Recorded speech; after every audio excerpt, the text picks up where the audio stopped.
Amen. Ok, donc nous voulons parler des deux natures du chrétien. Donc je disais que c'est un enseignement, c'est un peu technique.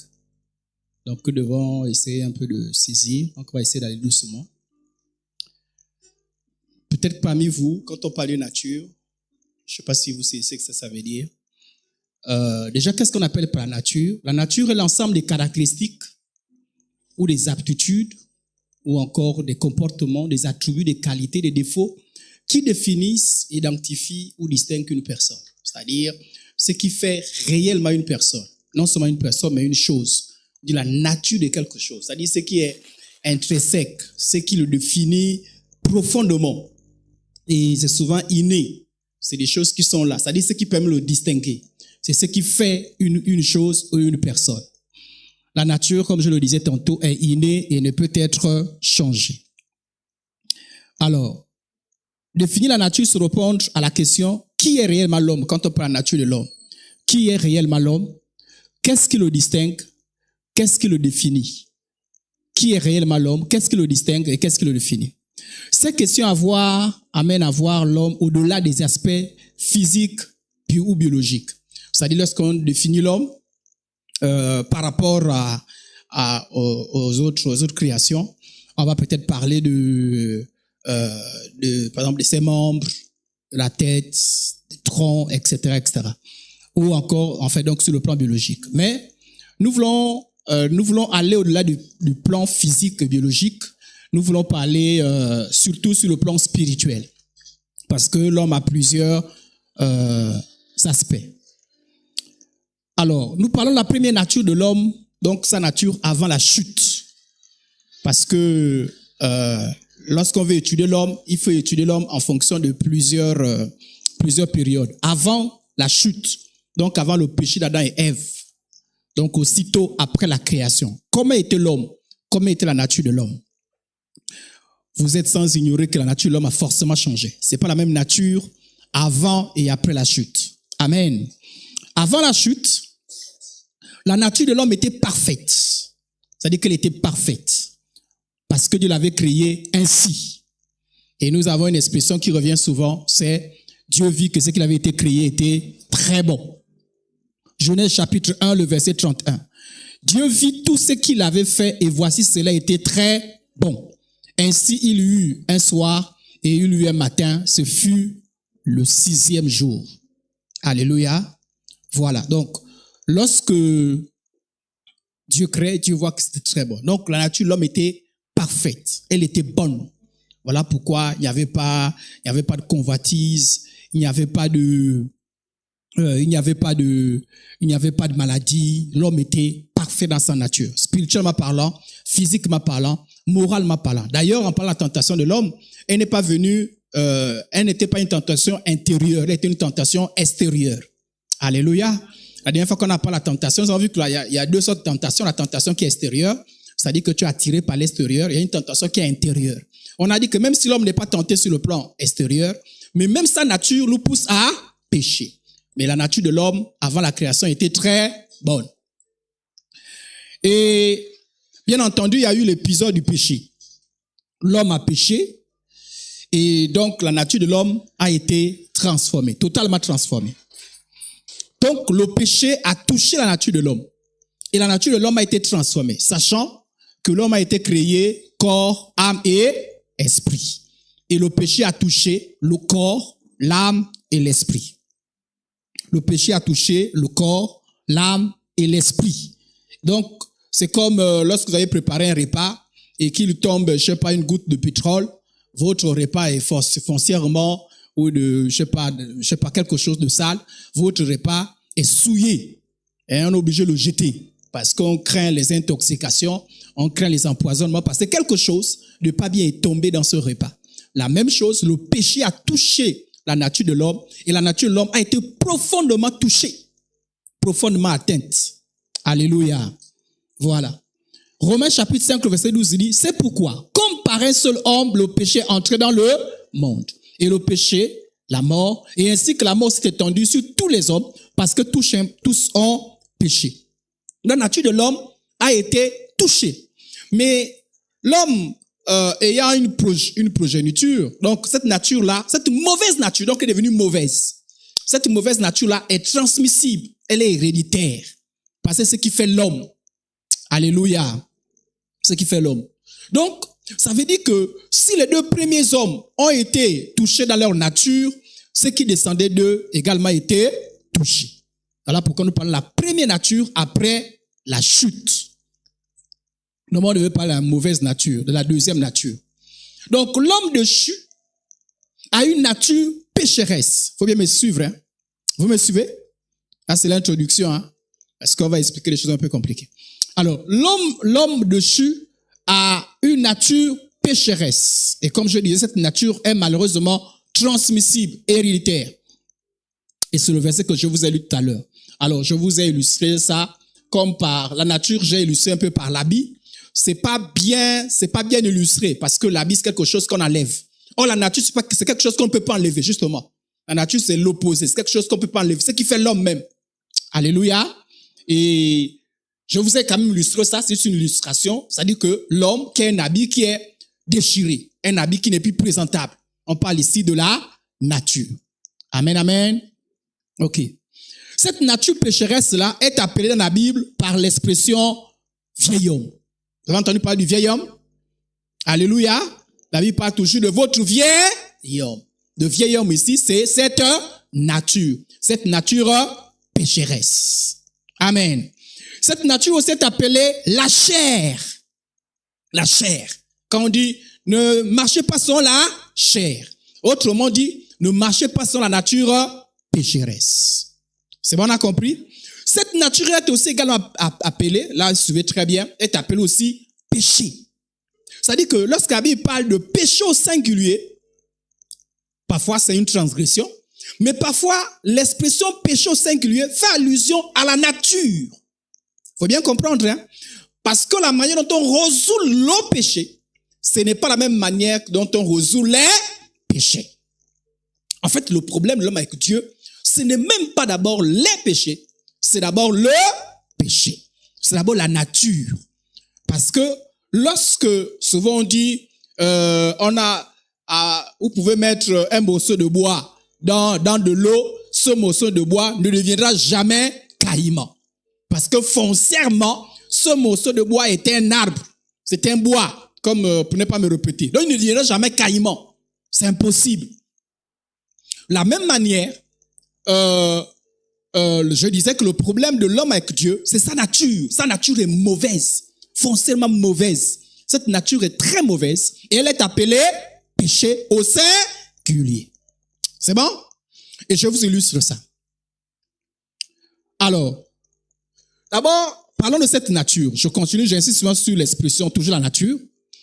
Cette nature-là possède en elle, c'est-à-dire la nature de l'homme, possède en elle comme une force, comme une loi, comme un principe qui pousse au péché.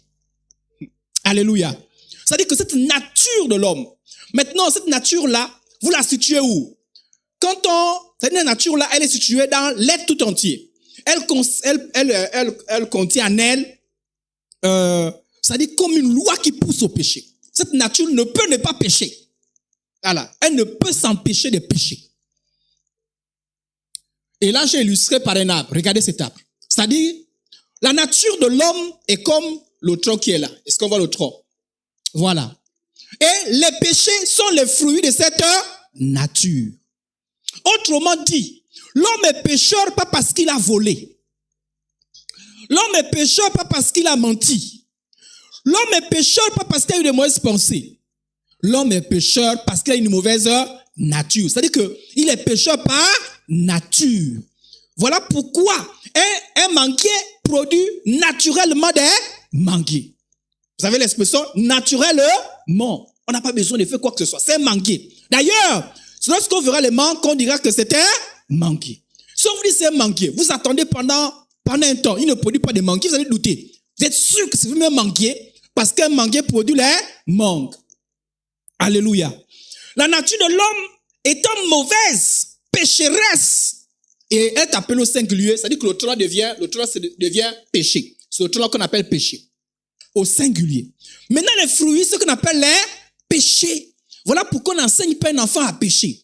Pourquoi? Parce que sa nature même est péché. Alléluia. C'est dans sa nature. Donc ce n'est pas étonnant de voir un enfant pécher. Autrement dit, ce n'est pas étonnant de voir même un homme, puisque l'enfant, c'est l'homme qui va. C'est-à-dire qu'un homme grand, c'est un enfant qui a grandi. Donc, ce n'est pas étonnant de voir quelqu'un pécher. C'est-à-dire que c'est normal. C'est normal. C'est normal, mais qu'il pêche. Voilà pourquoi Dieu n'est pas étonné de voir l'homme dessus pécher. Dieu n'est pas étonné à ce niveau. Parce que le problème, c'est où? C'est sur à quel niveau? Au niveau de la nature. La nature est mauvaise. Je ne sais pas si on a compris. Il faut bien comprendre, hein? Parce que si vous comprenez, vous allez comprendre la solution que Dieu a appliquée. Donc, le problème, ce n'est pas le mensonge d'abord. Le mensonge, c'est pas ça le problème. Le problème, c'est pas d'abord le mensonge. Le problème, c'est pas l'impudicité. Le problème, c'est pas la haine, c'est pas le vol, c'est l'arbre lui-même. Comme quelqu'un qui vous dit, moi je peux avoir des mangues. Et qu'est-ce qu'il fait? Il enlève les mangues. La prochaine saison, il y aura toujours les mangues. Amen, amen. Ah, moi, je veux pas les mangues dans mon terrain. Moi, je veux pas ça. Et il vient, il enlève les mangues. Il grimpe, il enlève les mangues. Et puis, il pense que c'est fini. Plus jamais les mangues dans ce terrain. Plus jamais de mangues. Toute la vie, il n'y aura plus de mangues. On va dire, tu es insensé. La prochaine saison, il y aura des mangues. Qu'est-ce qu'il faut faire pour ne pas avoir les mangues? Ben, il faut couper l'arbre. Amen. Voilà. Pour ne plus avoir les mangues, on coupe l'arbre. Parce que c'est impossible de vouloir éradiquer les mangues sans couper l'arbre. Donc, pour résoudre le problème du péché, il faut résoudre le problème de la nature de l'homme. Je ne sais pas si on a compris. Donc, c'est un problème de nature. Il faut d'abord résoudre. Regardez, il y a un verset qu'on lit souvent. C'est le verset qui dit, vous le connaissez certainement, j'ai oublié la référence, je pense que Jean 12, quelque chose comme ça, qui dit que Dieu convainc de péché, de jugement et de justice. Le Saint-Esprit parle. Le Saint-Esprit, quand il vient, quand il veut que quelqu'un soit transformé, ça il te convainc d'abord, il te dit que toi là, il te convainc de péché, il te convainc sur trois choses. Le péché, le jugement et la justice. Regardez, avant que je comprenne pas ça, je pensais que le Saint-Esprit te dire, oui, tu vois, tu as menti, la preuve. Oui, tu as volé. C'est pas ça que ce verset dit. En fait, le Seigneur te convainc que tu as une mauvaise nature. Et la preuve que tu as une mauvaise nature, c'est ton péché. Je ne sais pas si on a compris. Voilà. C'est-à-dire, les fruits ne sont que les preuves. C'est-à-dire, les manques prouvent que tu es manqué. Alléluia. Voilà. C'est le manque. Donc, on voit les manques, on sait que tu es manqué. Ça, en fait, c'est la preuve. Mais si on avait le manque, pour quelqu'un qui connaît en termes des arbres fruitiers, même avant même que le manque ne produit, tu sais que c'est manqué. Je ne sais pas si on a compris. Donc, la nature de l'homme est foncièrement mauvaise. Elle s'appelle chair, vieil homme, péché.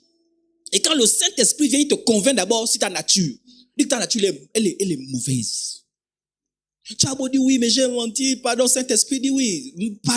Mentir, c'est pas ça le problème. Le problème, c'est ta nature. Parce que tu as beau dire oui, j'ai menti. Si ta nature n'est pas changée, tu auras toujours des problèmes avec le vol. Alléluia. Tu as toujours des problèmes avec le vol. Parce qu'il faut changer ta nature.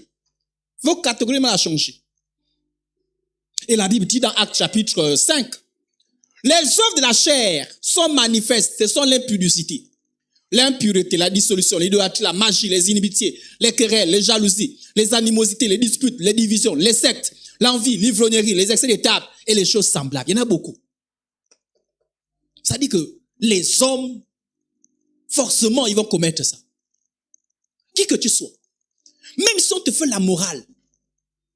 Voilà pourquoi nous qui avons les enfants, la morale là, ça ne fait pas grand-chose. Sa nature est mauvaise. Sa nature est mauvaise. La morale semble atténuer, mais ne va pas résoudre le problème du péché. Voilà pourquoi venir à l'église, ce n'est pas la morale. Ce n'est pas ne vole pas, ne triche pas. C'est bien, on vous dit. On va comprendre un peu le lien avec toutes ces choses-là. Mais c'est la nature, le problème c'est la nature. Voilà pourquoi Dieu appelait la nature là le péché. Parce que la nature même est le péché. Voilà pourquoi quand quelqu'un dit, je n'ai jamais péché. Bon, oui, pourquoi? Mais j'ai menti, j'ai jamais volé. Mais même ta nature déjà est appelée péché. Amen, amen. Voilà, ta nature est appelée péché. C'est comme si le manguier disait, je ne suis pas manguier parce que je n'ai pas produit le mangue. Mais même sans produire le mangue, tu es manguier. Et en montant des descendant, tu verras les mangues vont sortir.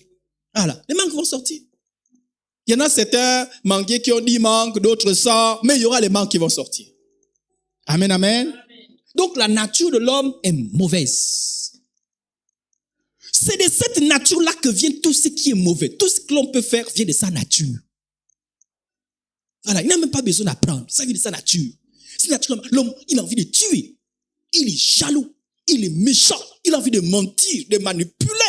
On dit, mais comment un homme peut avoir de telles choses? Sa nature est mauvaise. Amen, amen. Là, je vous définis dans les caractéristiques la nature de l'homme. Cette nature est comment? Elle est mauvaise. Elle est incapable de faire quelque chose de bien. C'est pas moi qui dis, c'est la Bible qui dit. La Bible dit que la nature, là, elle ne peut rien faire de bon. Ça veut dire que si la nature n'est pas changée, là, il n'y a rien de bon qui peut sortir. Les actions, les paroles, les pensées mauvaises résultent de quoi? De cette nature corrompue. Voilà pourquoi l'homme peut dire, oui, à partir d'aujourd'hui, je ne pêche plus. Tu vas pêcher tant que tu es dans cette nature qui est mauvaise.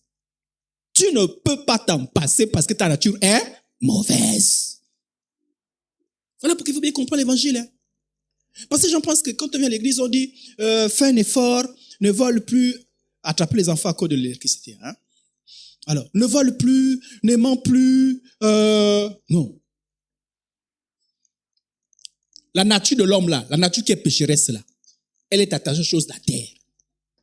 Voilà pourquoi quand quelqu'un n'a pas été transformé par le Saint-Esprit, c'est-à-dire que la personne ne pense qu'aux choses de la terre. Le ciel c'est quoi? Elle ne connaît que les choses, s'affectionne aux choses de la terre.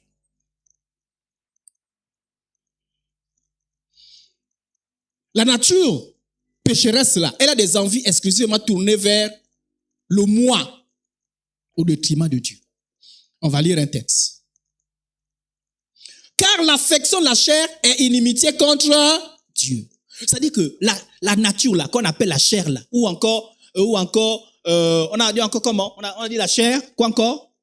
Le vieil homme. Ou encore quoi? Le péché. Cette nature là, c'est-à-dire que quand on dit inimitié avec Dieu, c'est-à-dire qu'elle ne s'attend pas avec Dieu. Dieu ne l'aime pas, elle aussi elle n'aime pas Dieu. Oui, la nature de l'homme. Donc, un homme qui dit n'aime pas Dieu, c'est naturel. L'homme par nature n'aime pas Dieu. L'homme par nature vient vers Dieu pour dire, Dieu, tu me vois là, est-ce que tu peux m'aider? On m'a dit que toi tu peux m'aider, viens m'aider. Mais Dieu, l'homme n'a rien à foutre avec Dieu. C'est sa nature qui est mauvaise. Alléluia. Sa nature, sa nature. Voilà pourquoi je suis à dire aux gens que, vous là, vous venez, vous pensez que vous êtes venus vers moi de vous-même. C'est mon Père qui vous a attiré. Parce que je suis dit que vous pensez que c'est par vos propres efforts. Vous, par vous-même, vous êtes mauvais et méchant. Vous ne pouvez rien faire. L'homme, quand il pense à Dieu, c'est Dieu, est-ce que tu peux me bénir là? Est-ce que tu peux me protéger là? Mais après il balance Dieu. Non, Dieu, c'est pas. Non. Tu peux pas aimer Dieu. Il va, c'est-à-dire que sans intérêt, c'est-à-dire que quelqu'un dit, bon, là, il faut que je sers Dieu. Il faut que je fasse ces choses. Même quand l'homme, dont la nature n'est pas changée, même s'il donne l'argent à Dieu, c'est par intérêt. Je donne à Dieu parce que Dieu me rende. Dieu me rend ça au centre. Dieu me multiplie ça. Voilà. Mais comme ça, non, je vais faire les choses de Dieu. Je vais aller servir Dieu. Je vais adorer Dieu. Non. L'homme naturel même cherche à prier. Pourquoi? Parce qu'il faut que Dieu vienne à mon secours. Dieu, regarde, on m'a dit que toi, quand on te prie, tu me protèges. Alors, Dieu, protège-moi. C'est tout. Mais il n'y a pas l'amour désintéressé. Pourquoi? Parce que la nature est mauvaise. On dit cette nature-là, elle ne se soumet pas à la loi de Dieu. C'est-à-dire que l'homme par nature n'aime pas la parole de Dieu. Amen. Voilà pourquoi prendre quelqu'un dont la nature n'est pas changée, l'obliger de devenir chrétien. Voilà pourquoi, après il faut vous situer. Parce que Et c'est la preuve. Quand vous voyez quelqu'un qu'on force les choses de Dieu, prie Dieu, aime Dieu. Il faut savoir que c'est un problème de nature d'abord. Ça, là, tu n'es pas encore changé. Et courage à toi qui le force. Alléluia. Amen. On a vu des gens, des chrétiennes, hein, qui sont allés prendre les maris païens. Et ils veulent les forcer à devenir des chrétiens. La Bible dit, faut faire comme ça, on fait comme ça, on fait comme ça. Hey, quelqu'un n'a pas tu n'es pas changé là. Courage. Alléluia. La nature de l'homme ne se soumet pas à la loi de Dieu. Et qu'elle ne le peut même pas. Ça dit que la Bible dit que c'était impossible.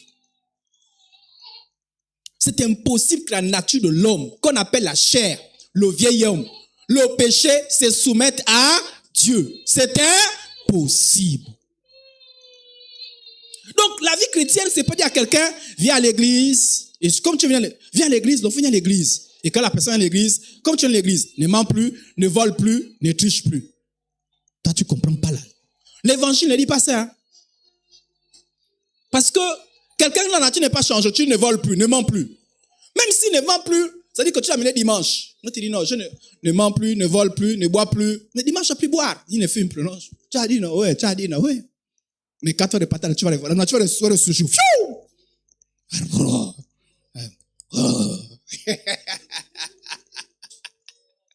Alléluia. C'est un problème de nature. Il faut bien comprendre. On est en train d'entrer doucement. Amen. C'est un problème. Voilà pourquoi il ne faut pas dire quelqu'un, viens, tu sais, il faut devenir chrétien, un enfant de Dieu ne vole plus, ne triche plus, ne ment plus. Je pense que c'est ça l'évangile. L'évangile, c'est pas ça. Hein? L'évangile, c'est pas essayer de devenir chrétien. C'est pas ça l'évangile. L'évangile, attendez, je vous explique. Vous allez bien comprendre. Je prie le Saint-Esprit. Mais déjà, sachez que la nature de l'homme,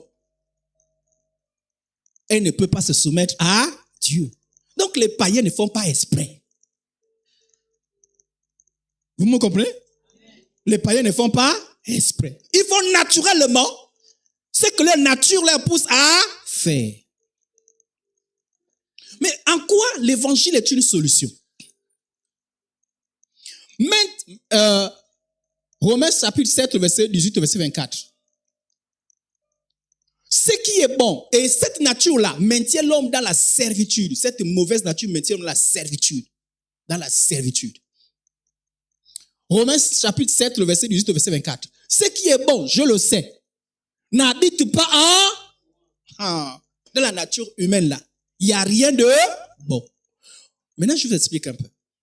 C'est-à-dire que dans la nature humaine là, il y a un peu les traces à la loi de Dieu. Parce que lorsque Dieu a créé l'homme, il a mis dans l'esprit de l'homme la loi de Dieu. Donc la loi de Dieu là, elle se manifeste. Mais elle est emprisonnée par la chair. Voilà pourquoi l'homme sait que voler c'est pas bon. Hein. C'est-à-dire que mentir c'est pas bon. Hein.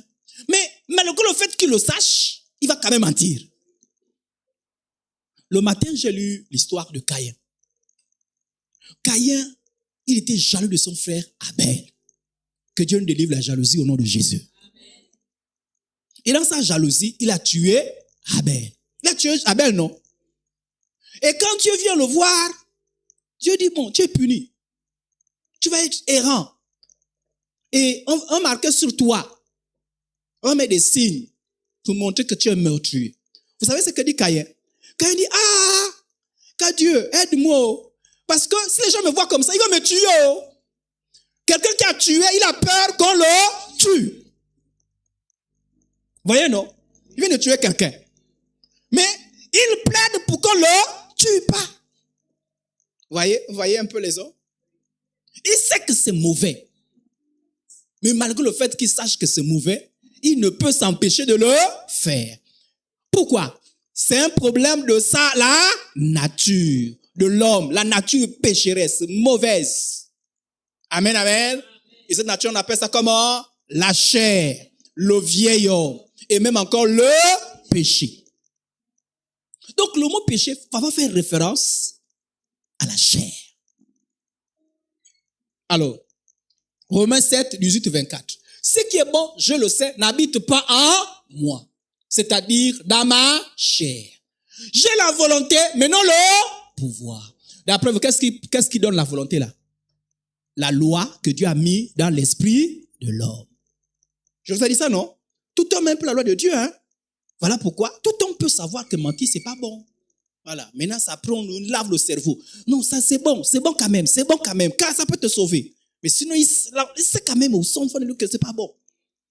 Mais il le sait, mais il ne peut s'empêcher de mentir. Voilà pourquoi il dit, j'ai la volonté, maintenant le pouvoir. Pourquoi? Parce qu'il est esclave. Il est lié. Il sait que mentir, c'est pas bon, mais il ment quand même. Il sait que voler, c'est pas bon, mais il vole quand même. Il sait que jalousie, c'est pas bon, mais la jalousie remplit le cœur. Il sait que tuer, c'est pas bon, mais il tue. Écoutez bien, car je ne fais pas le bien que je veux. Et je fais le mal que je ne veux pas. Vous voyez pas que c'est... Bon, nous tous avons un peu réalisé ça, non? Je suis sûr que si on nous pose toute cette question-là, il y a des choses qu'on sait que c'est pas bon. On va te dire, mais pourquoi tu fais ça? Ah, vraiment, je sais. Ou bien, il y a des gens qui n'ont jamais fait ce qu'ils trouvent de mauvais ici. Ça dit que toi, tout ce que tu fais, c'est que tu trouves bon. Oh, on est ensemble? Est-ce que tu es arrivé de voir que ça c'est mauvais, mais tu le fais quand même? Mais attention, maintenant je vais t'expliquer. J'espère que ce n'est pas un problème de la nature. Hein? Allons-y. Car je ne fais pas le bien que je veux et je fais le mal que je ne veux pas. Et si je fais ce que je ne veux pas, ce n'est pas moi qui le fais. Et il dit, non, c'est pas moi qui le fais. Il dit, c'est qui le fait? Qui le fait? Est-ce qu'il a dit c'est les péchés? Parce que le mal là, c'est les péchés. Mais il dit c'est le... Quand tu lis ça, tu te dis, mais il dit le péché comment? Non. Mais en fait, il parle de sa nature qui est pécheresse. Il dit que lui, même lui, il a compris, il a dit que non. En fait, c'est que je suis foncièrement mauvais. Je suis foncièrement mauvais. Ça là, c'est le péché. Là, je sens que...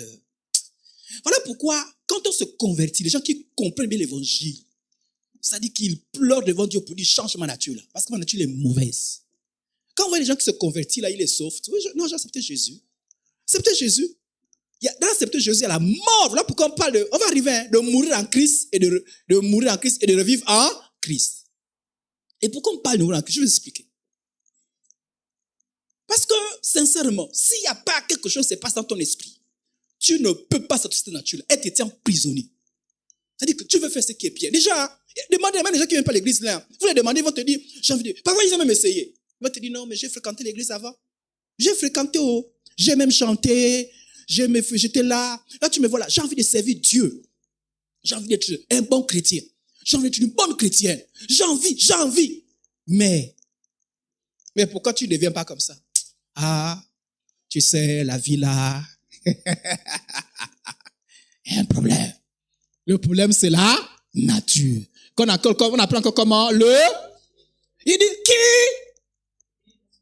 qui? Oui. La nature là n'est peut-être pas lui, mais cette nature là habite. Ce qui fait que, c'est-à-dire que la personne, on reconnaît la personne par sa nature. Alléluia. Je trouve donc en moi cette loi. Quand je vais faire le bien, le mal est attaché à... Vous comprenez pourquoi le mal est attaché à moi? Parce que la nature est mauvaise.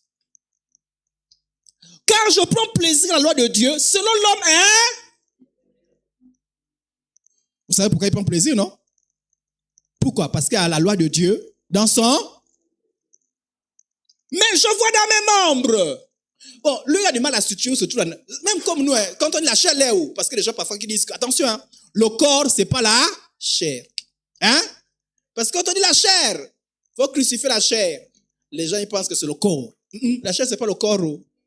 Oh! Faut bien comprendre. Quand on parle de la chair, on parle de quoi? La nature de... Et cette nature, là, comment? Pécheresse. Alléluia. Voilà. Et cette nature-là, elle est innée. On est avec ça. Parce qu'on a... C'est pas que quand je nais, j'ai une bonne nature et puis j'ai une nature pécheresse. Hein? Tu nais avec ça. C'est-à-dire dès que tu sors du ventre de maman, tu es déjà pécheur. Oh! La seule chose, tu es innocent. C'est-à-dire que innocent, ça veut dire quoi? C'est qu'on te regarde. tu es déjà pécheur, mais on n'a pas encore vu cette nature-là se manifester. Voilà. Voilà pourquoi on parle d'innocence. Tu es innocent. Mais tu es pécheur, quand même. Quand je prends plaisir à la loi de Dieu selon l'homme intérieur, mais je vois dans mes membres une autre loi qui lutte contre la loi de mon entendeur et qui me rend comment? Qui me rend comment? De la loi du... Ce texte a dit quoi? Que la nature pécheresse là, on ne peut pas sortir de cette nature là. Tout homme est prisonnier de cette nature là. Impossible. Impossible. Impossible. Il faut bien comprendre. Oh. Si vous comprenez des questions, vous allez pu me poser. On avance. Il faut bien suivre. Doucement, doucement. Je vois, je suis captif, je suis lié, attaché. Qui est dans mes membres? Misérable que je... Il a raison. Hein. C'est quand quelqu'un... Misérable. Quand il a pleuré, il a dit misérable. Il dit, oh Seigneur.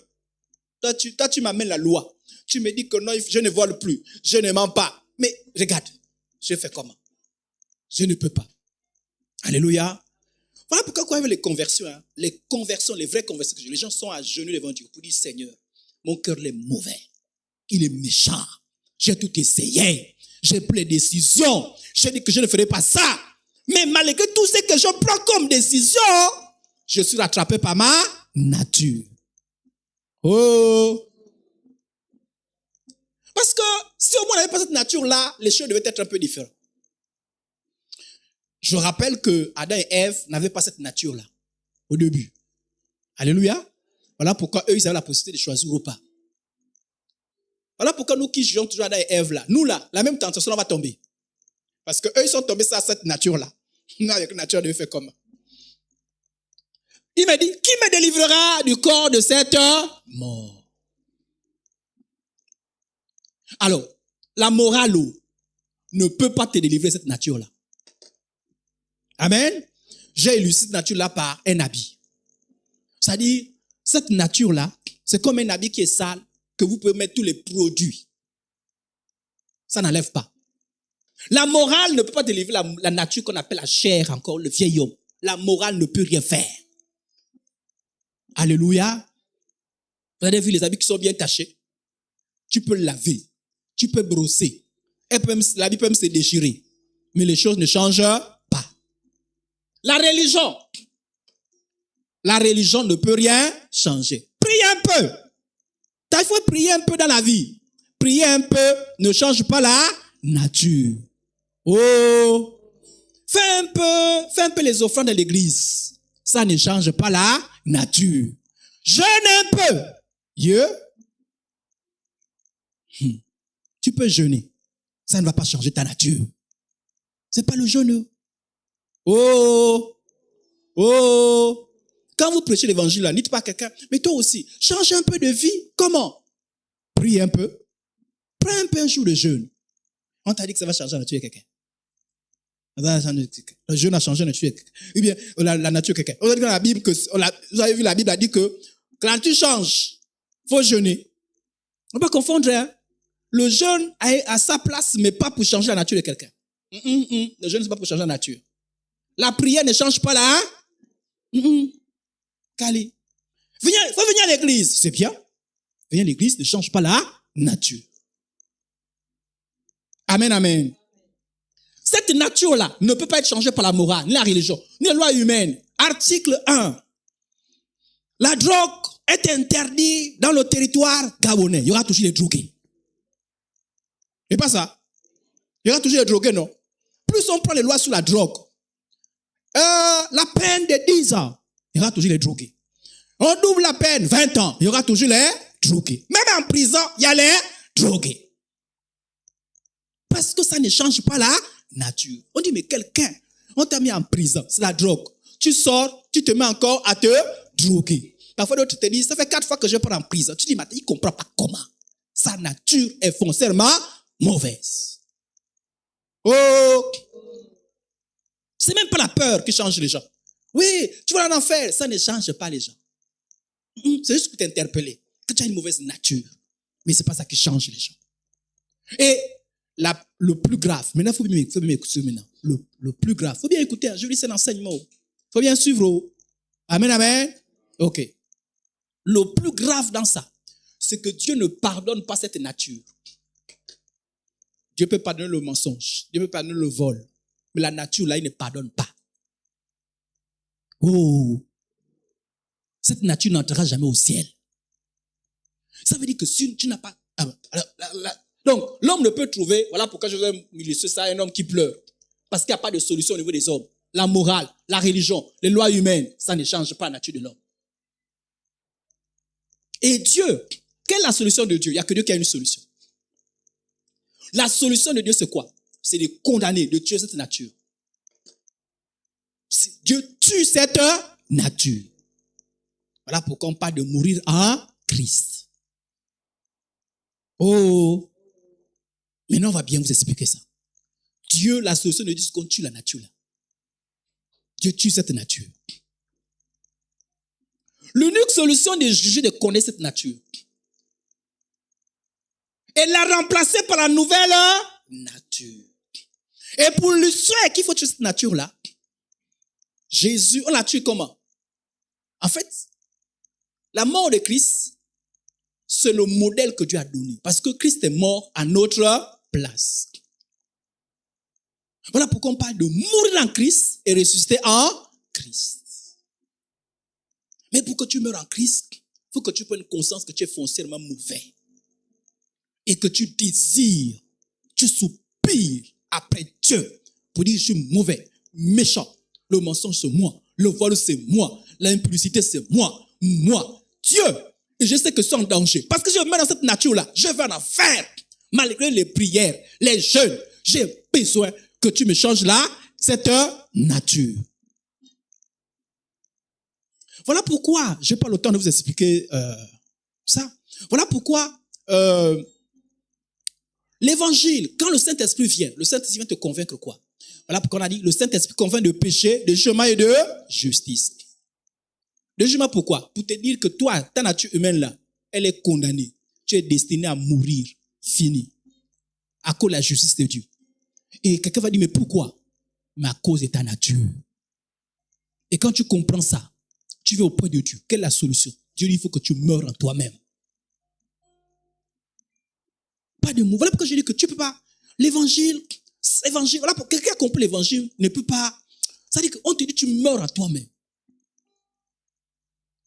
Il faut que tu renonces à toi-même. Tu renonces à toi-même. Il faut que tu brises ton orgueil. Il faut que tu saches qu'il y a quelque chose de grave qui arrive. Il faut que tu meurs en toi-même. Il faut que tu cries vers Dieu pour dire, Seigneur, je suis perdu. Voilà pourquoi les gens qui comprennent qu'ils sont perdus. Regardez, quand on vous dit, moi j'ai vu des gens, quand ils sont malades, ils voient le médecin en pensant que le médecin est capable de tout faire.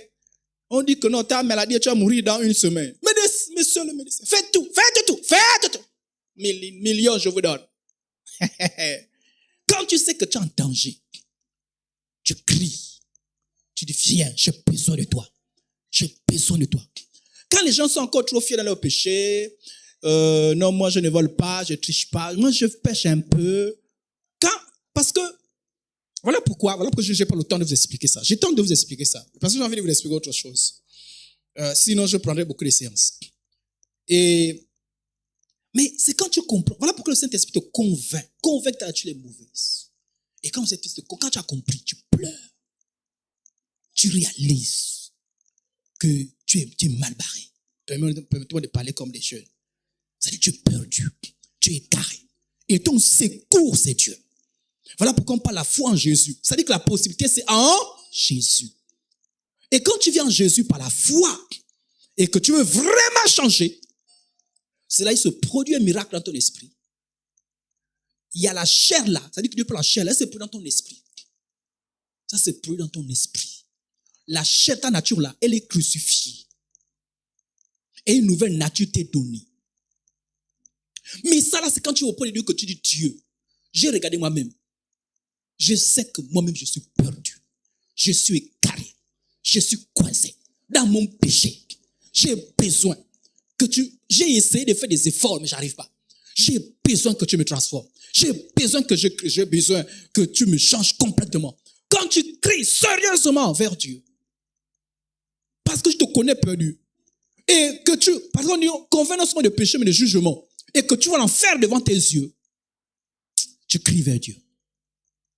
Il y a beaucoup de gens qui ont fait l'orgueil, mais quand ils ont vu l'enfer, il y a beaucoup de gens qui s'amusent. Enfer, ils ne connaissent pas l'enfer. Quand ils ont vu l'enfer et que Dieu les a fait la grâce de ne pas traverser de l'autre côté là, ils ont dit, Dieu, s'il te plaît, c'est que j'ai vu là. Je sais que j'ai besoin de changement. Et le changement passe par la transformation. Et qu'est-ce qui se passe dans ton esprit? L'ancienne nature est crucifiée. Ça ne se voit pas, mais c'est une réalité.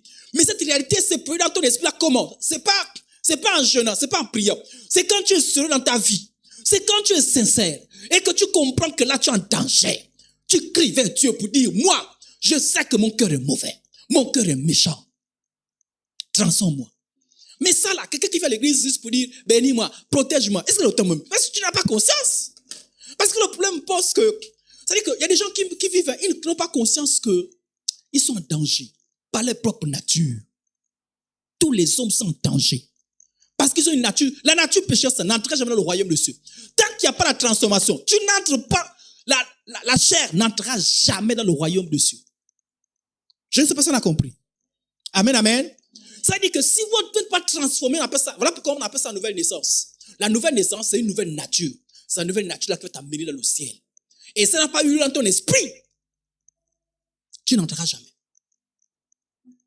Je ne sais pas si on a compris. Et l'une des preuves que la transformation n'a pas encore eu lieu, c'est que tu sens l'expression manifeste de l'ancienne nature. C'est-à-dire que l'ancienne nature se manifeste comment? Par le péché. Tu sens le péché dans ta vie. Ça se manifeste. Là, tu as besoin de transformation. Bon, je ne sais pas si je pourrais vous expliquer, mais je vous donne quelques illustrations. Regardez Paul. C'était un criminel. C'était méchant. Mais quand ce miracle de la transformation s'est passé dans son esprit, il m'a changé complètement. C'est le Saint-Esprit qui produit ça. Le Saint-Esprit produit ça quand le Saint-Esprit a la soif. Quand le Saint-Esprit voit que tu as pris conscience, tu cries vers lui. En plaçant ta foi en Jésus. C'est là où le miracle se produit. Et quand ça se produit, tu as une nouvelle nature qui arrive. Alléluia. Voilà pourquoi vous voyez des criminels, des sorciers, des impudiques, qui étaient totalement transformés. Parce qu'ils ont crié à Dieu. Ils ont vu que, moi j'ai vu un bandit, c'était un criminel. C'est-à-dire que naturellement il faisait des crimes. On le mettait en prison, il sortait, il mettait les crimes. Il a même réussi à mettre une famille, avoir une famille. Mais malgré les enfants, sa femme disait, mais ton mari, les enfants disaient, mais papa, malgré ça, il tuait. Et c'est en prison. Quand on a prêché l'évangile. Et il avait compris, il a dit, mais moi là, j'ai tout essayé. C'est pas que c'est ce que je fais là. Parfois je sais que c'est mauvais, mais je ne peux pas, je n'arrive pas. Il a dit justement, mais il y a quelqu'un qui est capable de faire ce miracle là. Il dit oui, parce que lui il était bord de la mort. Il dit, mais je meurs même. Mais il ne savait pas que même quand il meurt là, c'est l'enfer. Il a dit, mais attends, sur la terre je suis condamné. Dans le ciel, c'est-à-dire qu'après la mort, je suis condamné. Et tu vas me sauver. On a dit Jésus. Il a dit, moi je vais Jésus. Quand il a été sincère, le miracle s'est produit dans son cœur. Et quand il est sorti, il est totalement transformé. C'est-à-dire qu'il sort comme d'un sommeil. C'est-à-dire qu'il dit, mais qu'est-ce qui m'arrivait? Pourquoi j'étais comme ça? Parce que c'est produit la nouvelle naissance. Il y a une nouvelle nature qui est arrivée. Alléluia. Alléluia. Donc quand vous voyez que votre vie là, le péché est encore dans le péché, dans les choses, posez-vous la question. Est-ce qu'il y a eu le miracle de la nouvelle naissance? Sinon, criez à Dieu, arrêtez un peu bénis-moi, guéris-moi, délivre-moi. Arrêtez un peu ça. Ça là, ça va jamais te sauver. Passe un peu à ton cœur, à ta nature. Dis Seigneur, comment? Il y a des choses, je suis toujours dans le péché. Je suis quoi? Mais transforme-moi. J'ai besoin de toi.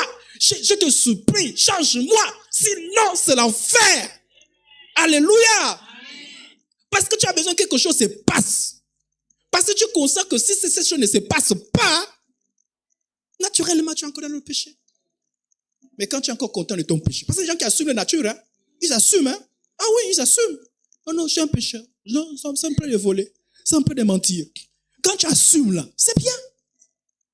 Voilà peut-être pourquoi on dit aux gens de venir à l'église, parce que l'église, on vous rappelle que votre nature là, elle est mauvaise. Amen, amen. Parce que Dieu ne collabore pas avec la nature humaine. La nature charnelle là. Maintenant, sachant que votre vieil homme a été... Comment? Maintenant, je vous explique. Jésus est venu pourquoi? Il faut bien comprendre. Oh. Jésus n'est pas d'abord venu, bon, je vais peut-être décevoir les gens. Pardon, s'il vous plaît, ne prenez pas vos affaires et partez. Jésus n'est pas d'abord venu pour la guérison. Vous savez ça, non? Jésus n'est pas d'abord venu pour dire, bon, il y a trop de maladies, je vais venir guérir les gens. C'est pas ça d'abord. Oh. Il n'est pas venu dire, bon, il y a trop de pauvreté, il y a les gens qui ne se marient pas, il y a les gens qui ne voyagent pas, les gens qui n'ont pas des enfants, il y a des gens qui n'ont pas de maison, j'ai d'abord venir. Jésus n'est pas d'abord venu pour ça. Amen. Ça, c'est les bénédictions qui découlent, c'est-à-dire que les grâces que Dieu peut te faire. Mais je n'ai pas venu pour ça. S'il n'y avait que ça, Jésus n'est même pas la peine que Jésus vienne même. Il n'est même pas la peine. Jésus n'est pas venu pour ça. Mais vous voyez comment les gens vont à l'église d'abord pour des choses, sauf pourquoi Jésus n'est pas venu. Parce que ce n'est pas ça le vrai problème de l'homme. Jésus est d'abord venu à cause de la nature de l'homme, qui est foncièrement mauvaise. Et quand il est venu, Jésus a pris ça. Alors, je vous explique un peu. Voilà pourquoi je dis que c'est l'enseignement. Le corps qu'avait Jésus ne portait pas la nature pécheresse. Parce que vous, quand vous entendez parler de la chair du vieil homme, vous pensez que c'est le corps. Le corps qu'avait Jésus n'avait pas la nature dont je suis en train de décrire. C'est bon? J'explique encore. Pourquoi on vous a dit que cette nature elle est transmissible? C'est-à-dire que tous ceux qui descendent d'Adam ont cette mauvaise nature. Or, Jésus n'est pas un descendant d'Adam. Oh! Non. Quand Jésus a été formé dans le ventre de Marie, Jésus n'avait pas les gènes de Joseph. Vous savez ça, non? Est-ce que Joseph n'avait pas connu sa femme pour que Jésus se forme? Vous savez ça, non? Maintenant, les gens, certaines personnes pensaient que oui, mais comme Jésus était dans le ventre de Marie, certainement, il a pris les gènes de Marie. Jésus n'a pas pris les gènes de Marie. Pour parler en petit français, Jésus n'a pas pris le sang de Marie. Alléluia. Mais vous dites, mais comment? Comment? Tout enfant? Jésus, c'est comme, quand on a créé Adam et Ève, il y avait un père, il y avait une mère, le corps de Jésus était créé comme ça, mais dans le ventre de Marie. Je vous ai dit qu'Adam et Ève, au départ, avant la chute, la nature était comment? Parfaite. Et c'était pas nature pécheresse, non? Non. Elles peuvent être tentées de l'extérieur, mais pas de l'intérieur. Parce qu'elles ne portaient pas le péché en elles. Le problème a commencé après, lorsqu'ils ont cédé à la tentation. Si Jésus avait cédé à la tentation, sa nature qui était bonne au départ devait être corrompue. Je ne sais pas si on a compris.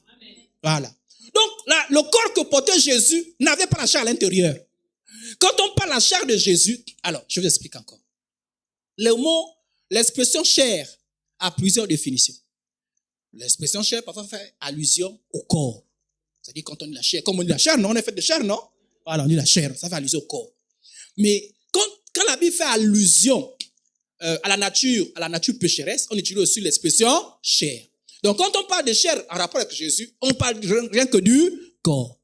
Mais quand on parle de chair en termes de nature pécheresse, Jésus n'avait pas cette nature pécheresse. Voilà pourquoi je vous dis, c'est pas le corps qui fait la nature, c'est pas le corps qui fait de nous des pécheurs. La nature pécheresse, là, elle affecte le corps. C'est bon, on a compris? On peut avancer un peu? Ok. Sachant que notre vieil homme a été crucifié. Quand? Avec Jésus. C'est quand on crucifiait Jésus. Puisque plus tard je vous expliquerai encore ça. Mais Jésus a pris notre humanité avec lui. Et en allant sur la croix, quand on le crucifiait, c'est quoi? C'est cette mauvaise nature. Donc, potentiellement, le problème de la chair a été réglé par Jésus. Et on dit, enfin que le corps du péché là, c'est ce que la Bible appelle encore, c'est ce qu'on appelle encore la nature pécheresse. Fut comment? Pour que nous ne soyons plus esclaves du... On a dit que tant que la nature pécheresse est là, on est toujours esclaves. Donc, Jésus a déjà résolu le problème, la nature pécheresse. Maintenant, comment cette solution de Jésus là, je rentre en... Puisque j'ai résolu le problème, je rentre en position comment? Mais en allant vers qui c'est? Est-ce que c'est les anges qui ont trouvé la solution? Est-ce que c'est Marie? Est-ce que c'est les prophètes qui ont trouvé la solution? Donc, si quelqu'un veut la solution, il va vers où c'est? Vers qui c'est? Bon, quand quelqu'un me pose la question, est-ce que les musulmans vont être sauvés? Ils ont une nature pécheresse. Ils vont être sauvés comment? Est-ce que, je veux dire que la nature pécheresse n'entre pas dans le royaume de Dieu, non? Est-ce que c'est des questions que tu as encore me poser là-dessus? Alléluia. Parce que je veux dire que la religion ne change pas la nature pécheresse. C'est pas les aumônes, c'est pas les prières. Donc, il peut prier, il peut tout faire. Mais tant qu'il renie Jésus, est-ce que ça va changer? Pas du tout. Bon, quelqu'un va dire, bon, donc, tout ce qui dit Jésus, attention, tout ce qui dit Jésus, c'est pas sincèrement. Pas sincèrement. Mais tout ce qui dit sincèrement Jésus, en prenant conscience de ce qu'ils sont, en disant, je suis coincé par nature pécheresse, j'ai besoin de transformation. Quand ils crient vers Jésus, mon cœur est mauvais. Et qu'ils oublient un peu les choses, oh, je veux la nourriture, je veux l'argent. Et qu'ils pensent à leur cœur, à leur nature, à leur destinée. Quand ils crient sincèrement, il se produit un miracle qu'on appelle la nouvelle naissance. Voilà pourquoi Jésus a dit, sans la nouvelle naissance, personne n'entrera dans le royaume des cieux. Amen, amen. Voilà pourquoi, quand tu acceptes Jésus, sérieusement, sincèrement, quand tu cries vers Jésus, faut que j'insiste encore. Pas quand tu viens, oh Jésus, tu me vois là, j'ai beaucoup de problèmes, la malédiction dans ma vie, c'est ça là, je te prie, je jeûne, j'ai fait le travail spirituel. Tu as dit que tu es venu pour le travail spirituel, non? N'est-ce pas? Il y a des gens qui viennent à l'église, oh tu vas à l'église pourquoi? Non, je cherche ma solution. Ma solution c'est quoi? Non, j'ai un problème, j'ai des blocages. Est-ce que tu as dit que tu es venu pour changer ta nature? Est-ce que tu es venu pour être sauvé? Pour être transformé? Non. Donc, tu cherches ta solution là-bas, mais ta nature n'est pas transformée. Et voilà pourquoi tu ne seras jamais crucifié. Frères et sœurs en Christ, quand on dit, l'apôtre Paul dit, j'ai été crucifié avec qu'est-ce qui fait que c'est le Saint-Esprit? Regardez, quand le Saint-Esprit te transforme, quand tu es totalement visité, il y a des choses qui se passent dans ton cœur. L'une des choses qui se passe dans ton cœur, une certaine tristesse. Une certaine tristesse par rapport au monde. Vous savez, il y a des gens qui pleurent parce qu'ils savent que c'est fini avec le monde. C'est fini avec le péché. Pleure. Parce qu'il sait que le vol c'est fini. Le mensonge c'est fini. L'impudicité c'est fini. J'ai fini. Jésus m'a changé. Parce que tu sais qu'il y a quelque chose qui s'est passé dans ton cœur. Jésus m'a changé. Et je vais expliquer tout à l'heure pourquoi. Parce que la nouvelle nature qui arrive, elle vient avec les nouveaux. Elle vient avec les nouveaux sentiments. Alléluia. Donc tu sais que tu as le deuil. Voilà pourquoi il dit, la tristesse selon Dieu, sa tristesse selon Dieu. Parce que tu sais que tu as fini. Mais cette tristesse fait place aussi à la joie de Dieu. Alléluia. La joie de Dieu. La joie de Dieu. Parce que tu sais que le monde c'est fini. Voilà pourquoi les gens qui ont été visités, les gens qui ont été visités, ça peut arriver, ça veut dire que cette visitation de Dieu, ça arrive à un moment donné. Tu sais quand ça arrive. Quand ça arrive, tu sais que c'est fini avec le monde. Et quand ça arrive, c'est les gens, quand ça arrive, vous les voyez, vont vous dire, c'est fini l'impudicité. À partir d'aujourd'hui, je quitte l'impudicité. Jésus m'a transformé. À partir d'aujourd'hui. Les gens vous disent, mais comment? Quelque chose s'est passé dans son... Même les gens qui ont connu la personne disent, non, il blague. Non, elle blague. Oh, non, elle blague. Mais vous savez, vous observez la personne. 1 mois, 2 mois, vous sentez que quelque chose s'est passé. La personne est prête même à tout subir. Parce que quelque chose s'est passé dans son cœur. Alléluia. Alléluia. Mais les gens qui disent qu'ils sont convertis. Le péché, prends-moi. Tout, prends-moi. L'impudicité, prends-moi. L'ivrognerie, prends-moi. Le mensonge, prends-moi. Et vous dites que la personne a rencontré Jésus. C'est faux. La preuve, c'est encore l'ancienne nature qui est là. Alléluia. Alléluia. J'ai été crucifié avec eux. Si je vis, ce n'est plus moi qui. Mais il dit, quand il dit ce n'est plus moi là, c'est l'ancienne nature. Il dit, parce que je vous ai dit que, à un moment donné, on identifie l'homme par son ancienne nature. Il dit, l'ancienne nature, là, elle est comment? Elle est morte. Maintenant, il dit, si, c'est moi qui vis, c'est Christ qui vit en. C'est comme ce qu'on appelle la nouvelle nature là. Parfois on l'appelle Christ qui vit en moi. Vous sentez que quelque chose s'est passé. Et quand il y a des gens qui les posent, attends, l'enfant a un problème. L'enfant a un problème. Tous les samedis soirs, on va en boîte de nuit. Mais j'ai dit boîte de nuit. Ça ne dit plus rien. C'est même la personne maintenant qui me dit, non, ce n'est pas une bonne chose. Vous savez que quelque chose s'est passé. Vous savez que c'est pas le trafic. Vous savez que ce n'est pas une simple décision, oh non. Vous savez que quelque chose s'est passé. Alléluia. Alléluia. Non, fini. Mon gars, c'est fini. À partir d'aujourd'hui, plus d'impudicité. Du non, c'est une blague. Du non. Mais toi là, tous les jours, les copains, c'est toi. Les copains, c'est fini. J'ai été transformé. C'est Christ qui vit. Et parfois, on accuse les pasteurs. Le pasteur en sorcerie la personne là. Le pasteur a envoûté la personne. Notre enfant est fini. Et parfois même, tu as un gars qui te donne l'argent.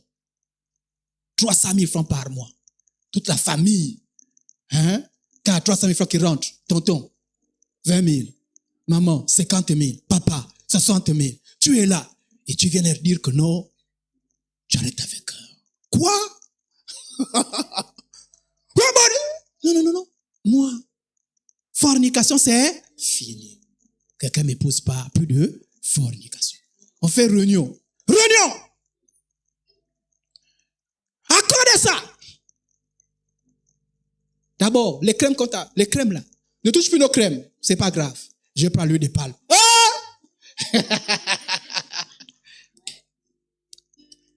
Mais les habits, tu n'as plus les habits. C'est pas grave. Même une tenue, je la porterai.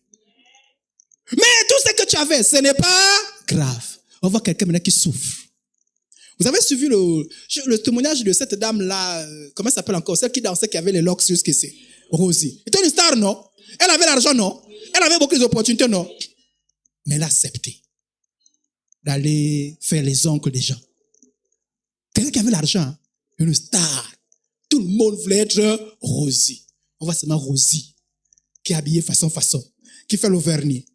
Puis il y a les autres, quand ils disaient, je suis Rosie. Toi là, c'est toi qui es Rosie là. C'est toi là.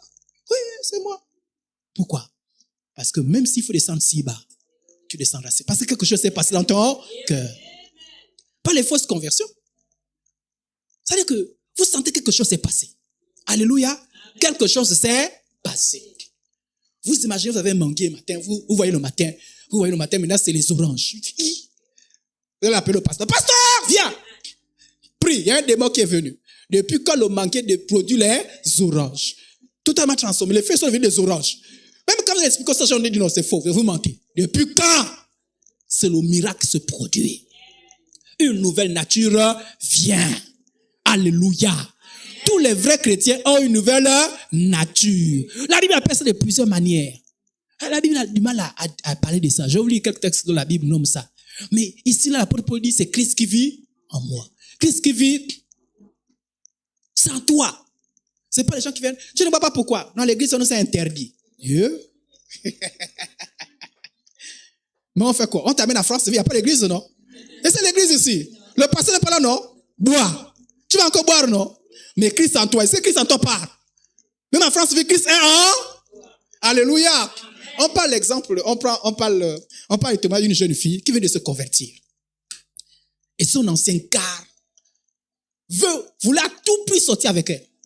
Donc, l'embrouillé, quand elle venait de se convertir, je vais vous parler ça de cette guerre-là qui arrive, qui est dans la vie du chrétien. Donc, la chair voulait réagir encore. Donc, à un moment donné, elle a été embobinée par le garçon et ils sont allés dans un endroit pour sortir ensemble. Dès qu'elle a voulu commencer, elle dit non. Mon Dieu est avec moi. Non, là, je ne peux pas. Dieu me voit. L'autre dit, mais on est seul. Il dit, Dieu me voit. Dieu me voit. Mais comment Dieu te voit? Comment? On a eu l'habitude. Dieu me voit. Non, je ne peux pas. Elle est venue comme, non, je me vois. Elle a pris ses affaires. Elle est partie. Alléluia. Amen. Tu sais que Christ est en. Il te voit. Mais quand toi, tu fais tes choses librement, est-ce que réellement Christ vit en toi? Mais quand tu vois toutes ces choses-là, pose-toi la question, et ta ancienne nature est changée. Ce n'est pas changé, mon frère. Parce que les gens la dernière fois, on n'a pas la fausse assurance. Je t'ai dit, tu es là, je vais à l'église, Dieu prie, Dieu me voit. Si tu n'as pas la nature qui est changée, tu n'entreras jamais dans le royaume des cieux. Tu es en danger. Alléluia. Amen. On peut avancer un peu encore. Si je vis maintenant la chair, ça dit que la chair ici là, c'est dans le sens de corps. Alléluia. Si j'ai encore le corps là, c'est vrai que j'ai encore le même corps. Quand on se convertit, est-ce que le corps change? C'est-à-dire que, et c'est ça que les païens ne comprennent pas. C'est-à-dire que si on changeait, les païens devaient comprendre qu'on a véritablement changé. Mais quand Dieu nous transforme. Le jour qu'il te transforme totalement, c'est toujours le même corps. Si tu es gros, tu es toujours gros. Si tu es court, tu es toujours... tu es grand, grand. Mince, mince. Mais dans ton cœur, quelque chose s'est passé. Voilà pourquoi il dit, je vis dans la chair, je vis dans la foi au Fils de... qui m'a aimé et s'est livré lui-même pour moi. Ceux qui sont en Jésus ont crucifié la chair avec ses passions et ses désirs. À quel moment les païens prennent vous prennent au sérieux? Quand ils attendent. Parce que les païens qui doutent, ils en ont vu, il y a eu beaucoup de cinéma. Ils attendent, ils disent non, laissez d'abord, comment? Non, elle ne peut venir à boîte de nuit. Oh non, laissez. Ça arrive. C'est sûr qu'elle était un peu triste et tout ça là. On attend un peu. 1 an, 2 ans. Tu es totalement transformé. Ils disent non, il y a quelque chose qui s'est passé. Si on t'a jamais dit que tu as totalement changé, la preuve que tu changes, c'est les gens qui sont autour de toi, les gens de ta maison, tes amis. Si ils t'ont jamais dit que non, tu es venu bizarre depuis que tu as changé. Mais bon, moi j'ai les chrétiens d'aujourd'hui, les païens sont contents avec eux. Les païens sont contents. Ils sont dans des coups bas, bizarres. Et quelqu'un qui dit qu'il est totalement transformé. 6 mois après, quand on dit, tel est chrétien, qui? Il est chrétien. Oh! Si les gens se posent la question, ça va, tu es vraiment chrétien? C'est vrai. C'est que tu n'as pas encore changé. On dit que les païens sont étonnés. Oh! Donc tu es chrétienne? C'est que tu n'as pas encore changé. Vous voyez un manguier qui a produit les mangues, tout le monde voit les mangues, tout le monde mange les mangues, et puis on dit, oh, c'est un manguier. Non, on sait que c'est un manguier. Alléluia. À la conversion de l'esprit, maintenant je vous explique ce qui se passe. Quand on se convertit, je vous ai parlé d'une nouvelle nature. Ça se passe où? Dans l'esprit. Si quelqu'un est en Christ, il est une nouvelle créature. Ça se voit où? Maintenant je vous explique. Ça se passe dans l'esprit. Votre esprit est totalement transformé. Votre esprit est rendu parfait. Votre esprit est rendu saint. La chair n'a plus d'emprise dans votre esprit. Le problème, c'est au niveau de l'âme et du corps. Je vais expliquer pour tout à l'heure. Mais vous êtes totalement transformé. Vous avez une nouvelle nature. Une nouvelle... Est-ce que les païens ont une nouvelle nature? Non. Il n'y a que les chrétiens, les véritables chrétiens, qui ont une nouvelle nature. Voilà pourquoi on parle des deux.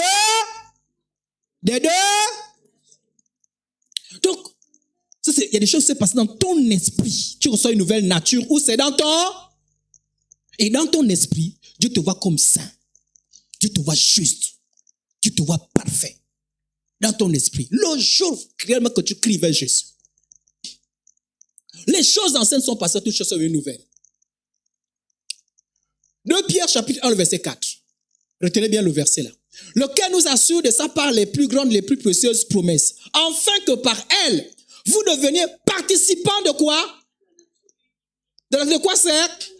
La nouvelle nature qui est en nous, on appelle ça comment? La nature.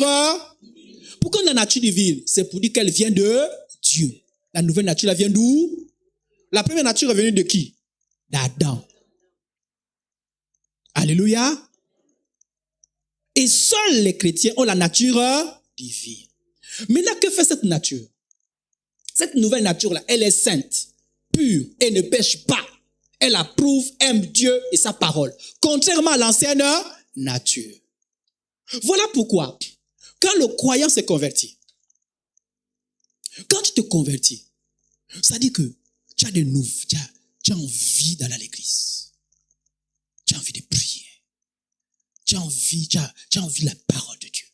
Tu apprécies les choses de Dieu. Voilà pourquoi je dis que les gens confortent cela. Alors, tu peux venir à l'église, pourquoi? Oh non, là, tu me vois là. C'est-à-dire que tu as les raisons du 1er au 30. C'est-à-dire que quand tu viens à l'église, tout le monde dit, oh, il est arrivé. Non, il est arrivé. Elle est arrivée. Oh, elle est arrivée. Oh, elle est arrivée. Oh, elle est arrivée. Mais c'est quand tu n'arrives pas qu'on sait, oh, bon, non, vous savez qu'elle ne vient toujours pas, non? Elle ne vient pas toujours. Parfois on dit, non, elle est arrivée parce qu'elle a un problème. Il est arrivé parce qu'il y a un problème. Parce que toi, sans les problèmes, tu ne viens jamais. C'est-à-dire que quand tu es zélé, on fait, oh, mais il prie déjà beaucoup. Les gens, ils viennent à la prière, ils viennent à l'enseignement. Pourquoi? Non, mais parce que il y a un problème dans sa famille. Ah, oui, on comprend. Ah. Le jour que le problème part, Dieu dit, les gens qu'on force là-haut, le problème de la nature n'est pas encore transformé. Alléluia. C'est-à-dire que, comment les gens qu'on force, chaque jour, prédication, les mêmes choses. Tu as un problème dans ta nature. Tu n'as pas encore la nature divine. Et tu es en danger. Arrête-toi un peu. Crie. Arrête d'abord de prier. Oh, bénis-moi. Oh, fais ceci. Ça veut dire que ça, c'est les miettes. Voilà pourquoi, moi, les prières, vraiment. Et c'est ce que font les faux prophètes. Faux prophètes et faux pasteurs font quoi? Ceux qui font les pratiques au culte là-bas. Mais ils prêchent quoi? Vous voulez l'argent? Oui. Vous voulez, parce que ça là, ça ne change pas la nature. Ils savent que vous irez en enfer. Vous pensez que Satan, il va donner le pouvoir aux faux pasteurs, aux faux prophètes pour dire que vous allez au ciel? Non. Voilà pourquoi vous ne prêchez pas du changement de votre nature.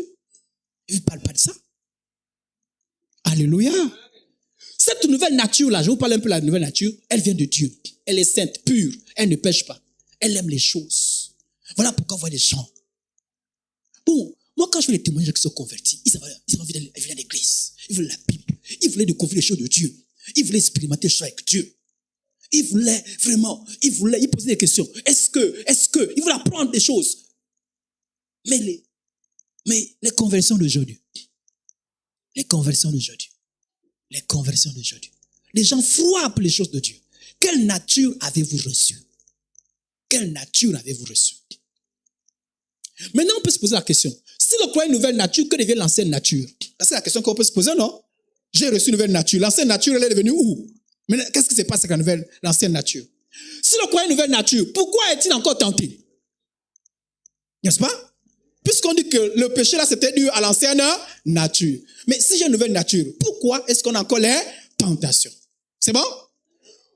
Mais pourquoi, s'il y a une nouvelle nature, pourquoi je pêche encore? Non seulement je suis tenté, mais je pêche parfois. N'est-ce pas, non? Oui, pourquoi? On va se poser, on va comprendre. Je prends 10 minutes et puis on va s'arrêter là pour aujourd'hui. Alors, j'ai tenté de vous expliquer ça tout à l'heure. Lorsque les choses se passent dans ton esprit, dans ton âme et ton corps, il y a des choses qui ne sont pas encore passées. Amen, amen. Il y a des choses qui ne sont pas encore passées. Pourquoi? Dans ton âme, il y a la volonté. Dans ton corps, ainsi le vieil homme, qu'on appelle encore comment? Est crucifié et destiné à disparaître. Et quand on parle de le vieil homme, mais les mauvaises habitudes, autrefois, c'est pas autrement, autrefois solidement ancrées dans l'âme, subsistent après la nouvelle naissance et influencent le nouveau croyant. Ça veut dire quoi? Que même lorsque Dieu a crucifié l'ancienne nature, le vieil homme, mais ce vieil homme-là faisait quoi? C'est-à-dire quand il y avait le vieil homme, il te poussait à faire quoi? À pécher, non?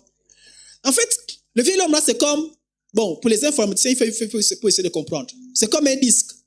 Est-ce que vous savez que quand vous prenez votre téléphone, quand vous effacez toute chose sur votre téléphone, en réalité, on peut encore retrouver ça. Vous savez ça, non? Voilà. Tu veux prendre ton téléphone, tu dis non, j'enlève tout. J'ai même formaté. En réalité, il y a des applications, on prend ça. On va retrouver tout ce qu'il y avait dans ce téléphone. En fait, c'est un peu comme ça la chair. C'est-à-dire quand on vient résoudre, et ça c'est parce qu'on est encore dans un monde imparfait. Quand on vient résoudre le problème de la chair, mais l'âme a gardé, puisque Dieu n'efface pas tes souvenirs. Quand je te convertis, est-ce que tout d'un coup tu oublies que tu avais volé un jour? Que tu avais bu? Tu as encore les souvenirs, non? En fait, c'est toutes ces habitudes-là qui sont encore là. Vous me comprenez un peu? Voilà, ces habitudes sont encore là. Et c'est maintenant, ça dit que l'arbre lui-même, le problème était déjà résolu. En fait, c'est un peu comme un serpent. Quand on enlève la tête, mais la queue continue encore à bouger. Mais la tête est déjà enlevée, non? Le plus grave, c'est la tête, non? Dès qu'on coupe la tête, c'est fini, non? Voilà, les vrais gens, ils savent que dès qu'on a coupé la tête, on peut attraper comme ça, là. Mais les gens qui ont peur, il y a même des gens, même s'ils ne bougent plus la queue, disent non, je ne touche pas. Il est venu, mais on te dit, il est déjà mort. Voilà. Donc, la vieille nature là, elle garde les souvenirs, elle garde les habitudes. Et c'est encore là.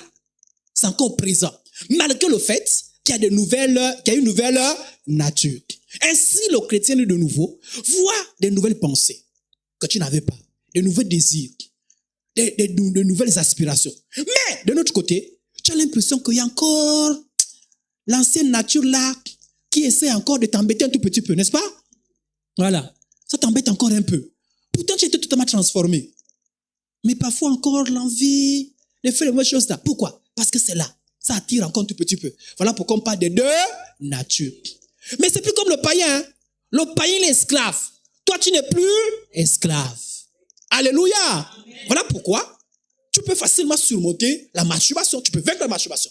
Tu peux vaincre l'impudicité. Tu peux vaincre le péché. Alléluia. Amen. Mais le païen n'a pas d'espoir. Le païen n'a pas d'espoir. Le païen n'a pas d'espoir. Il est coincé, il est lié. Il peut essayer, même s'il fait 2 ans, 3 ans, il va replonger. Mais les croyants, totalement transformés. Alléluia.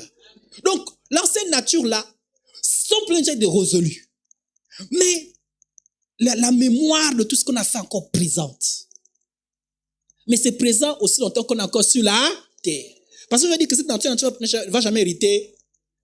Mais ces habitudes-là sont inscrites où? Dans l'âme et dans le corps. Voilà pourquoi Jésus a dit, l'esprit est comment? Mais la chair, vous comprenez, non? Dans ton esprit, les choses sont déjà claires. Voilà pourquoi parfois il y a comme une bataille. Il y a une bataille. Mais pas une bataille comme pour les païens. Hein? Parce que quand tu es païen, tu n'as pas encore une nouvelle nature. La bataille là, tu perds toujours. Ça veut dire que même quand, j'ai pas envie de forniquer, tu vas forniquer. J'ai pas envie de voler, tu vas voler. Mais quelqu'un est de nouveau. La bataille là, Jésus va venir l'aider. Alléluia. Alléluia. Ainsi, on a des brigands qui étaient convertis, qui sont plus brigands. Parce que la nouvelle nature. Alors, je vous parle de la notion de la position et de l'expérience. Position et expérience. Regardez. Lorsqu'on est, la Bible dit que nous sommes des saints. Vous savez ça, non? On est de nouveau. Faut que je précise. Lorsqu'on est de nouveau, lorsqu'on est régénéré, la Bible dit qu'on est des saints. Vous savez ça, non? Vous savez que des saints, j'espère. Amen. Tout vrai enfant de Dieu est appelé saint. Les catholiques ont dit non, on n'appelle pas saint comment? Toi, tu es là, tu viens, tu es de nouveau. Tu es saint. Est-ce que faut d'abord montrer que tu es un saint? Non. Dieu nous appelle déjà saint. Mais malgré le fait qu'on nous appelle saint, on nous parle de quoi? De la sanctification. C'est comme quelqu'un qui s'est lavé, mais qui a encore besoin de laver les pieds. C'est-à-dire que tu es déclaré saint. Quand on dit tu es vraiment saint, tu es déclaré saint à cause de Jésus. Mais tu as besoin de la sanctification. Donc, on est saint par position, mais dans la vie pratique, dans l'expérience, on a besoin de marcher dans la sanctification. Est-ce que vous voyez un peu ce que je suis en train de dire? Donc, ça dit que dans notre position, la chair était déjà crucifiée. Mais dans la vie de tous les jours, on a besoin de rendre ça pratique. De crucifier cette chair. Mais pourquoi on arrive à crucifier la chair? C'est parce qu'on a une position où la chair est déjà crucifiée. Amen. On est déjà mort au péché. Mais on doit encore crucifier quotidiennement sa chair. C'est-à-dire, si tu ne comprends pas ça, tu peux être embrouillé. Voilà pourquoi je veux dire qu'on est appelé saint. Voilà pourquoi chez les catholiques, qui n'aiment pas appeler les gens saints. Comment tu veux être saint? Et d'ailleurs, hier, tu as menti. Comment tu peux dire que tu es un saint? Oui, on est des saints qui arrivent parfois de pécher encore. Mais on n'est pas comme des païens. Pas possible. Si le vrai chrétien pêche par inadvertance. Alléluia. Ainsi, le chrétien a 2 natures. La première nature, c'est la chair. La chair vient encore séduire le chrétien. Le chrétien n'est plus lié. Mais, l'accord là, c'est juste pour dire que la chair l'attire. La chair lui dit, tu m'as laissé, hein? Mais on fait comme avec la boisson que tu prenais là. Mais regarde la fornication. Regarde le vol. Regarde le mensonge. C'est quoi? Qu'est-ce qui fait ça? C'est la chair. Mais le chrétien, lui, il n'y a pas de problème. Parce qu'il a l'esprit qui agit qui s'affectionne aux choses qui lui dit, ne fais pas ça. Alléluia. Donc, il y a des moments, il sent cette bataille en lui. Amen, amen. Mais ça ne veut pas dire qu'il est esclave. Non, il n'est pas esclave. Il sent cet esclave. Il sent cette bataille. Voilà pourquoi la Bible dit, et c'est le prochain enseignement, la Bible dit que quand tu es comme ça là, puisque tu as été transformé, ne suis plus lui là. Ne marche plus selon la chair. Marche selon l'esprit. Et la Bible ne dit pas, non seulement la Bible dit ne suis pas, la Bible dit attention. Lui là, il est fort là pourquoi? Parce qu'on l'a nourri. Pour qu'il ne soit plus fort, ne lui donne pas à manger. Il va devenir faible. Et quand il est faible, est-ce qu'il peut encore te tirer? Voilà. Voilà pourquoi on dit, ne nourris pas la chair. Qui nourrit la chair? Ça dit que tu es là, tu te souviens qu'avant, je suivais la pornographie. Tu prends encore le téléphone. Tu regardes encore. Oh, mon ancienne vie et vraiment, quand je suivais encore, ça dit que tu es en train de nourrir l'impudicité. La chair est en train de se nourrir. Pendant que tu es en train de suivre les beaux films là, la chair se gonfle, non? La chair monte. Tu continues, ne t'arrête pas. Regarde encore, regarde. Les souvenirs remontent. Regarde bien. Souviens-toi. Est-ce que tu vois Françoise? Souviens-toi. Et pendant que la chair est en train de grossir, la nouvelle nature est en train de... Oui. Parce que l'Esprit te dit, le Saint-Esprit te dit, la nouvelle nature là, parce que pas confondre la nouvelle nature avec le Saint-Esprit. Le Saint-Esprit collabore avec la nouvelle nature. Elle te dit, ne fais pas ça. Mais tu l'as mis de côté. Alléluia. Qui est en train de grossir? La chair est en train de grossir. Et la chair t'amène là-haut. Voilà pourquoi on parle des chrétiens charnels. Alléluia. Le chrétien charnel. Mais la Bible dit, ne donne pas à manger. Et le pasteur Chesnel va vous expliquer comment on fait pour donner à manger à la chair. Pour que tu ne donnes pas à manger, il faut l'affaiblir. Affaiblir la chair. Mais le païen n'a pas fait ça. Le païen, il affaiblit la chair comment? Sa nature, c'est la chair. Il n'a que la chair. Même si la chair s'affaiblit, elle va reprendre de vie, puisque la chair là, c'est en lui. Alléluia. Et il n'a pas d'autre. Il n'a pas de possibilité.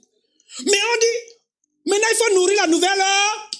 Et le fait de nourrir la nouvelle nature, on appelle ça marcher par l'esprit. Il faut bien comprendre. Hein?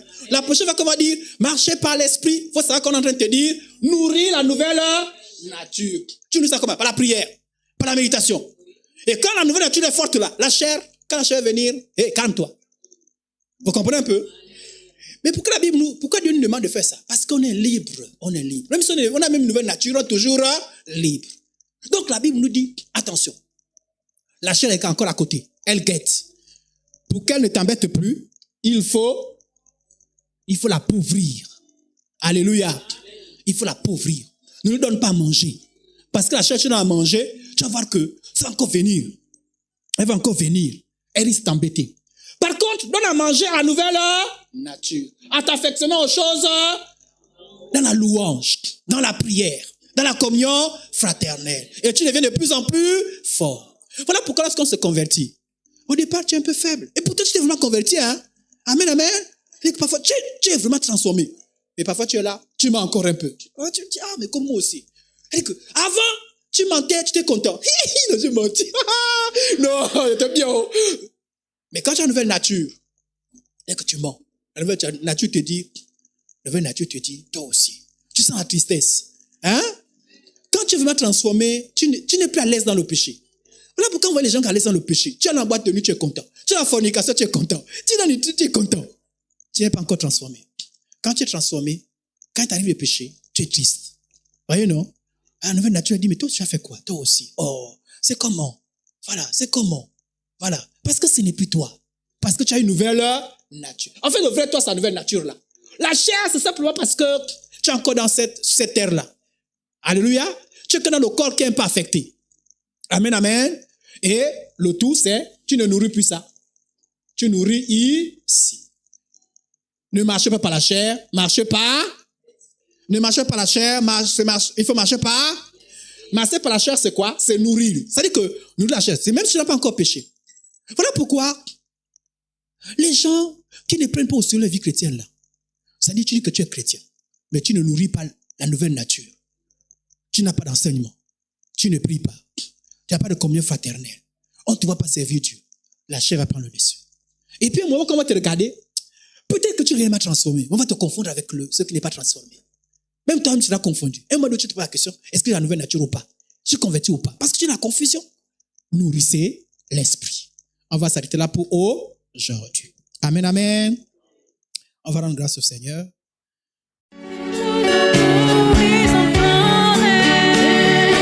Est-ce que tu peux dire à Dieu de te briser?